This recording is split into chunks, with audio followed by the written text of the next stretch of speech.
بسم اللہ الرحمن الرحیم۔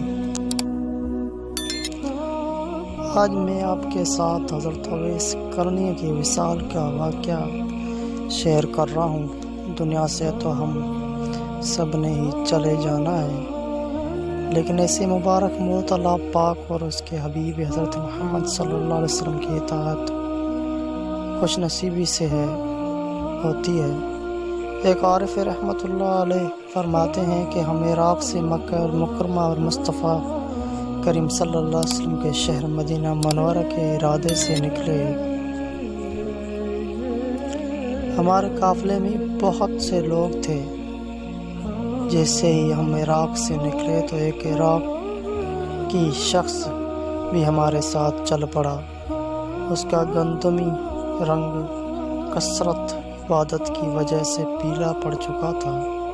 اس نے پیوند لگا پرانا لباس پہن رکھا تھا۔ اس کے ہاتھ میں عصا تھا اور ایک تھیلی تھی جس میں تھوڑا سا توشہ تھا۔ دراصل وہ عابد و زاہد امام العاشقین حضرت سیدنا اویس قرنی رضی اللہ تعالیٰ عنہ تھے۔ جب قافلے والوں نے انہیں اس حالت میں دیکھا تو پہچان نہ پائے اور ان سے کہا، ہمارا گمان ہے کہ تم ایک غلام ہو۔ حضرت اویس قرنی رضی اللہ تعالیٰ نے فرمایا، ہاں میں ایک غلام ہوں۔ لوگوں نے کہا، ہمارا گمان ہے کہ تم ایک برے غلام ہو اور اپنے آقا سے بھاگ کر آئے ہو۔ آپ رضی اللہ تعالیٰ نے فرمایا، ہاں ایسا ہی ہے۔ لوگوں نے کہا، جب تم اپنے آقا کو چھوڑ کر بھاگے تو اپنے آپ کو کیسا پایا اور تمہاری یہ حالت ہے؟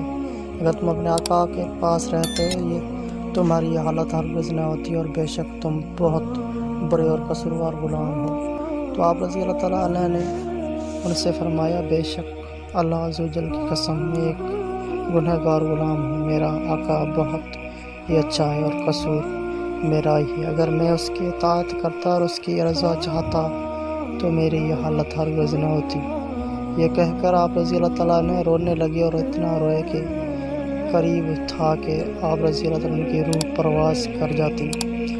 لوگوں کو ان پر بہت ترس آیا اور انہوں نے آقا سے مراد نیوی آقا لیا، جبکہ آپ رضی اللہ تعالیٰ سے مواد اللہ عز و جل۔ قافلے والوں میں سے ایک شخص نے کہا، ڈرو مت، میں تمہارے لیے تمہارے آقا سے مان لے لوں گا، تم اس کی طرف لوٹ جاؤ اور توبہ کر لو۔ تو آپ رضی اللہ تعالیٰ نے فرمایا، میں اس کی طرف لوٹتا ہوں اور اس کی انعامات میں رغبت رکھتا ہوں۔ دراصل حضرت سیدنا اویس قرنی رضی اللہ تعالیٰ نے روز انور کی زیارت کے لیے قافلے میں شامل ہوئے تھے۔ بہرحال اس دن قافلہ چل پڑا اور تیزی سے سفر کرنے لگا۔ رات کو جب اس قافلے نے ایک پتھریلی جگہ پر پڑاؤ کیا اور وہ رات انتہائی سرد اور بارش والی تھی۔ آپ رضی اللہ تعالیٰ عنہ کی اعضائی مبارک کانپنے لگی۔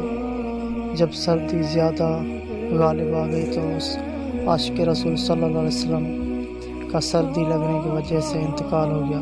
جب قافلے والے بیدار ہوئے اور کوچ کا ارادہ کیا تو آپ رضی اللہ تعالیٰ عنہ کو پکارا، یہ شخص اٹھو، لوگ کوچ کر رہے ہیں، مگر آپ رضی اللہ تعالیٰ عنہ نے کوئی جواب نہ دیا۔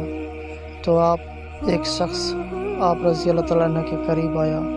جب اس نے آپ رضی اللہ تعالیٰ عنہ کو جھنجھوڑا تو دیکھا کہ آپ کی روح قفس عنصری سے پرواز کر چکی ہے۔ اس نے قافلے والوں کو پکار کر کہا، اے قافلے والوں، اپنے آقا سے بھاگا ہوا غلام انتقال کر گیا ہے۔ اس شخص کو دفن کیے بغیر سفر کرنا مناسب نہیں۔ قافلے والوں نے کہا، اس کے آقا سے بھاگنے والے معاملے کا کیا ہوگا؟ قافلے میں موجود ایک نیک شخص نے کہا، یہ غلام تو بکھر کر اپنے آقا کی طرف لوٹنے کا ارادہ رکھتا تھا اور اپنے عمل پر شرمندہ تھا، اور ہمیں امید ہے کہ اللہ رب العزت اس کے ذریعے ہمیں نفع پہنچائے گا، کیونکہ اس کی توبہ قبول ہو چکی ہے، اور اگر ہم اسے دفن کیے بغیر چل پڑے تو کہیں ہم سے اس کے بارے میں سوال نہ کیا جائے۔ تمہارے لیے اس کے سوا کوئی چارہ نہیں کہ اس کے لیے قبر کھودنے اور اسے قبر میں دفن کرنے تک صبر کرو۔ تو لوگوں نے کہا، یہ ایسی جگہ ہے جہاں پانی موجود نہیں۔ یہ ایک شخص نے کہا کسی جاننے والے سے پوچھ لو۔ چنانچہ لوگوں نے ایک شخص سے پوچھا تو اس نے بتایا کہ پانی یہاں سے 1 گھنٹے کے مسافت پر ملے گا، تم میرے ساتھ کسی آدمی کو بھیج دو، میں تمہیں پانی لا دوں گا۔ اس شخص نے ڈول لیا اور پانی کی طرف چل دیا۔ جب وہ قافلے سے نکلا تو اچانک سامنے پانی کی ایک نہر نظر آئی۔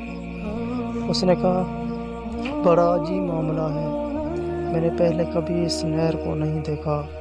یہ تو وہ جگہ ہے جہاں پانی ملتا نہیں اور نہ ہی کسی قریبی جگہ میں ہوتا ہے۔ بہرحال وہ شخص قافلے کی طرف لوٹ آیا اور قافلے والوں سے کہنے لگا تمہاری مشقت ٹل گئی، لکڑیاں جمع کرو۔ تو انہیں پانی گرم کرنے کے لیے لکڑیاں جمع کی۔ پھر جب پانی لینے کے لیے نہر پر آئے تو پانی کو کھولتا ہوا پایا، جس دیکھ کے ان کی تعجب میں مزید اضافہ ہوا۔ یہ سب کچھ دیکھ کر شرکائی قافلہ اویس کرنی رضی اللہ عنہ سے گھبرا گئے اور کہنے لگے بے شک یہ شخص بڑی عظمت والا ہے۔ پھر ان لوگوں نے آپ رضی اللہ عنہ کے لیے قبر کھودنا شروع کی تو مٹی کو مکھن سے زیادہ نرم پایا اور زمین سے خوشبو کی لپٹیں آ رہی تھیں۔ قافلے والوں نے اس سے زیادہ پاکیزہ خوشبو نہ سونگھی تھی۔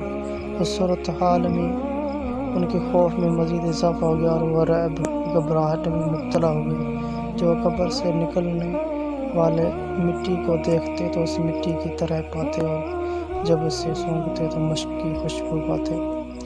پھر ان لوگوں نے آپ رضی اللہ عنہ کے لیے ایک خیمہ نصب کیا اور آپ رضی اللہ عنہ کے جسد اقدس کو اس میں منتقل کر دیا اور آپ رضی اللہ عنہ کے کفن کے معاملے میں بحث کرنے لگے۔ ایک شخص نے کہا کہ انہیں کفن میں دوں گا، دوسرے نے کہا میں دوں گا۔ پھر جب ان سب کی رائے اس بات پر متفق ہوئی تو ہر شخص کفن کے لیے ایک کپڑا دے۔ پھر ان لوگوں نے کاغذ اور قلم پکڑا اور آپ رضی اللہ عنہ کا حلیہ مبارک اور شفاعت مبارک لکھنے لگے اور کہنے لگے انشاءاللہ جب ہم مدینے پہنچیں گے تو شاید وہاں ہمیں ان کا کوئی جاننے والا مل جائے۔ پھر ان لوگوں نے اس پرچی کو اپنے سامان میں رکھ لیا۔ جب انہوں نے حضرت سیدنا اویس کرنی رضی اللہ عنہ کو غسل دے دیا اور کفن پہنانے کے لیے آپ رضی اللہ عنہ کے لباس کو اتارنا چاہا تو آپ کو جنتی کفن میں لپیٹا ہوا پایا۔ دیکھنے والوں نے کبھی ایسا کفن نہ دیکھا تھا۔ اس کفن پر مشک و عنبر لگا ہوا تھا جس کی خوشبو نے فضا کو معطر کر دیا تھا اور آپ رضی اللہ عنہ کے جبین اور طاہر اور مبارک قدموں پر مشک کی مہر لگی ہوئی تھی کہ قوت رب تعالی ہی دیتا ہے کہ رب العزت نے انہیں کفن پہنا دیا اور بندوں کے کفن سے بے نیاز کر دیا۔ اللہ ہم رب العزت سے امید رکھتے ہیں وہ اپنے اس برگزیدہ اور مقبول شخص کی وسیلے سے ہمیں جنت عطا فرمائے گا اور ہم پر رحم فرمائے گا۔ پھر ان قافلے والوں کو حضرت سیدنا اویس کرنی رضی اللہ عنہ کو سخت سردی کی رات میں تنہا چھوڑنے پر سخت ندامت و شرمندگی محسوس ہوئی۔ پھر ان لوگوں نے آپ رضی اللہ عنہ کو دفن کرنے کے لیے اٹھایا اور نماز جنازہ ادا کرنے کے لیے ایک ہموار جگہ پر جب ان لوگوں نے تکبیر کہی تو آسمان سے زمین تک، مشرق سے مغرب تک تکبیر کی آواز سنی تو ان کے کلیجے ڈھل گئے اور آنکھیں پھٹی رہ گئی۔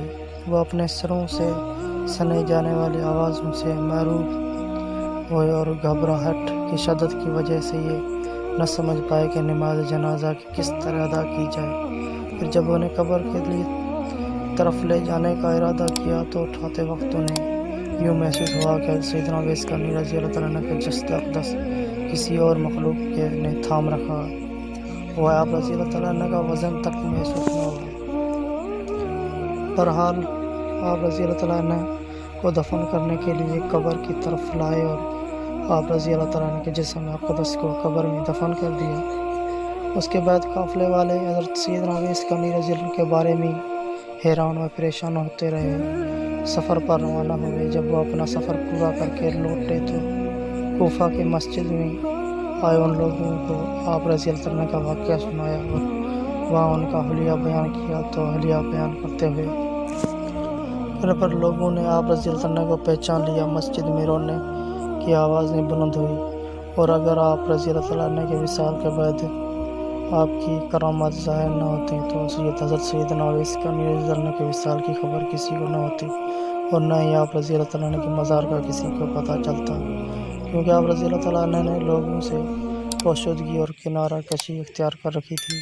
اللہ کی ان پر رحمت ہو اور ان کے صدقے ہماری مغفرت ہو، آمین یا رب العالمین۔